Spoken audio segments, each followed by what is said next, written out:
jumping right into it, I think this first section or first segment, I'd really like to cover more of the financials of early life in MMA. Right after an amateur turns pro, when I went from the amateur ranks to the pro ranks, the first thing that I thought was, I don't even know what I'm going to get paid for my first Mm. pro fight. Like you kind of hear grumblings and there's different things out there of, oh, I got this for my debut, and oh, this person got paid X amount of money for their debut. um, but coming from someone who did it, how did you kind of know your worth early on in your pro career as to how to negotiate with promoters for what you should be paid?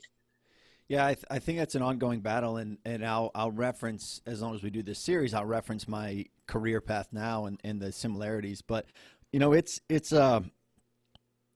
first of all, the idea of a market, right? You're worth whatever the market says you're worth. So what does that mean? Well, if I charge $100 for this and no one buys it, and I charge 50 and 10 people buy it, or I charge 25 and 200 people buy it, it's like, well, where's that hit the mark the most? When my first fight, it was $400 to fight and $300 to win. That was my first professional fight. So I got $700 cash. I was on top of the world. Uh, and purses grow as you grow, but a huge thing here, and we'll talk about it in a couple different areas too, is the idea of value, right? So we slap an MMA t-shirt on, or we post on our social media handles that we're a professional fighter, and all of a sudden we think we're like, big shots and doing it. But the truth is, you've got to bring some sort of value. So whenever right now I do public speaking. I speak in a lot of schools. So it's getting easier for me to say, this is what I charge and this is why I charge it, because I believe in me. I believe in my product. I believe in the value that I bring to the schools. So I think as a fighter or anyone, like, you really have to believe in your value. Have you ever heard someone who just believes in themselves, and it's like, it's not arrogance, it's not whatever, but you're almost like, boy, I wish I believed in myself as much as that guy believes in himself, and he's not even that good, but he believes it, right? And like, that belief back with the hard work can create value. So in reference to answer your question, it's not black and white. I think in negotiation, like a real negotiation, means that you're okay saying no and moving on to the next one. So I know for me personally, I've never really felt comfortable negotiating until, like, pretty much now in my life, meaning all through fighting, especially with the UFC, you kind of take what they give you. And unless you're multiple time champion, that's when you start saying, no, this is what I want. But it's a mental thing here, but you've got to really and truly believe in what you represent, what value that you can bring. And I'm sure we'll talk about ticket sales at some point too. But you've really got to believe in that, demonstrate it, and then be okay with not taking it, because that you've got to meet that balance, and it's a tough thing to get to. Yeah, and you mentioned ticket sales, and my first pro contract, it had a ticket minimum, right? And if I didn't hit that minimum, I was actually responsible to pay the promoter the difference. So in terms of ticket sales being integrated into contracts, do you think that you aim high and bet on yourself to try to get more of that money, or aim low and know that you don't have to pay the promoter back? Yeah, that's a tough one, and I'll give you a specific example for that. So I think it was like my second, third, fourth fight. It was a tournament in Atlantic City. It was with Ring of Combat, and I had the option that the championship, the Beast of the Northeast Championship. If you won, you got a $10,000 check, which was like huge at that time. It's still pretty big now for amateur fights. Really big now for amateur fights.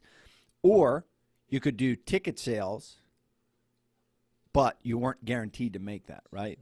And I feel like I had the big fake check on my wall over there, but I feel like I ended up making, it was like between $12,500 and $14,000, because I bet on myself. But I had a reason I bet on myself, because the first two fights in that tournament, I got 50-ish people to make the trip down to Atlantic City from Central PA, and I knew, I did the money, I did the calculations, and realized, okay, I can do this, right?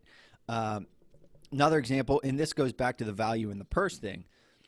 When I was fighting regularly in New Jersey, I couldn't get more than 100 people, if I was lucky, to my fights because it was a good 4 or 5 hours from my house.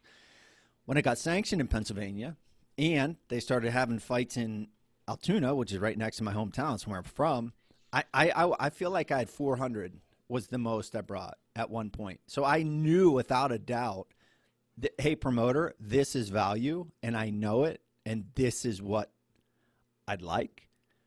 What do you think? But it wasn't just me going to a Western state that I don't know anybody and saying, promoter, this is what I want. It was, here's the track record. This is what I've done. This is what I feel like I deserve. And also, and this is, anything in life really, but a negotiation is not me versus you, right? It's us. And I think as fighters, it's easy to be me versus you because it is. I want to kick your butt. You want to kick my butt. But don't confuse yourself. Like in a negotiation, it's a partnership. Like it's me and you. And also, I don't know if anyone listening is married or in serious relationships, but that's what a marriage is too, right? It's how do we bring our two individual selves together to marry, right, into one? Yeah, and that you touched on something very interesting, which is, you're talking to the promoter, right? And you are bringing this value, and this is what you believe you're worth. In terms of actually booking those fights, were you typically going out to promoters and saying, I'm Charlie Brenneman, this is my record, or were they seeking you out? Well, unless you're fortunate, in that you're a superstar in another area, right? And then you come into fighting, or you're maybe connected to a gym. And to be honest, I feel like I know the MMA landscape in Pennsylvania pretty well now. But when I was doing it, there was no landscape. I mean, it was nothing. And that's why I would go to Philly and train with Fight Factory and Alvarez and those guys. But you almost have to reach out that at first. Unless you're in one of those fortunate situations. But yeah, it's hey, just like schools, just like speaking to schools, I have to reach out until they reach out to me. That's just how it goes. So yeah, I would reach out and you start from square one and let them know who you are, where you come from, what you're interested in, and then progress from there.